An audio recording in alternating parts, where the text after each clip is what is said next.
Okay, this is a quick look at Alberta AG, and I'll start off with a quote from Harvard business professor Clayton Christian.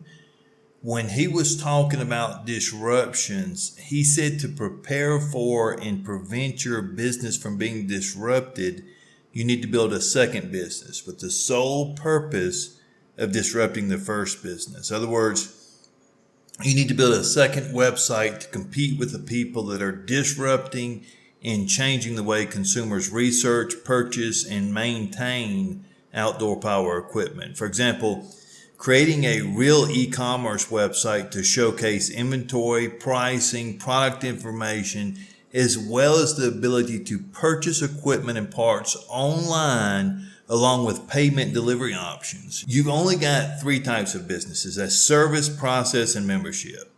What you want to do is build a business around all three types of revenue. For example, for service, you could offer maintenance and repair services for tractors, and that could include inspections, oil changes, and repair, along with offering customization and modifications. For the process, you could implement something like a leasing or rental program, and you could also offer training and consulting, where I come to your house and I explain to you the best practices and the best way to use the tractor for your landscape. For the membership, you could create a tractor owners club or loyalty program that offers exclusive benefits to members, such as discounts on services, access to premium tractor models, and priority scheduling for maintenance, along with emergency repairs and phone support. At the heart of it, you need a website that's better at engaging your website visitors, because if your website's able to better connect with your website visitors, it's going to help your marketing beyond what you could even imagine. What you want to do is transform the audience engagement from a broad attempt to a laser-focused marketing machine. This means crafting persona-centric landing pages.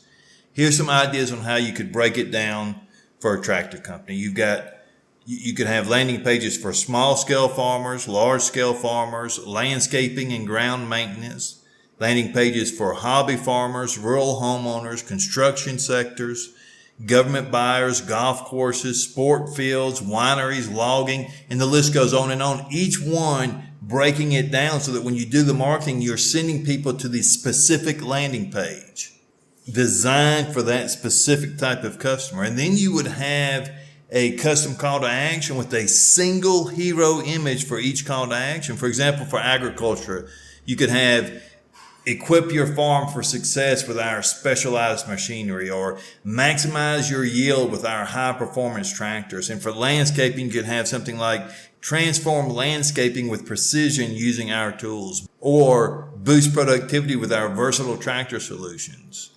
Each one would have a hero image that explains exactly what's going on, that's designed for that profile, for that type of person that's covering that topic, with a call to action specifically targeting that type of person. This would increase your conversions for the website. However, to make it work, you've got to buy a second domain name and build a second website, because DealerSpike's poor code is costing you money.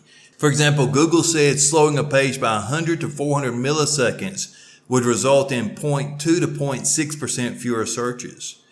Google studies also showed if a site took just 3 seconds to load, it would lose 53%, more than half its traffic. And in addition to this, Google limits how often and how deep they crawl the site if the first content pane isn't in under a second. And this site takes 3.7 seconds for the first content pane and 6.9 seconds to be fully loaded, which means Google can't find new pages that are being added to the website.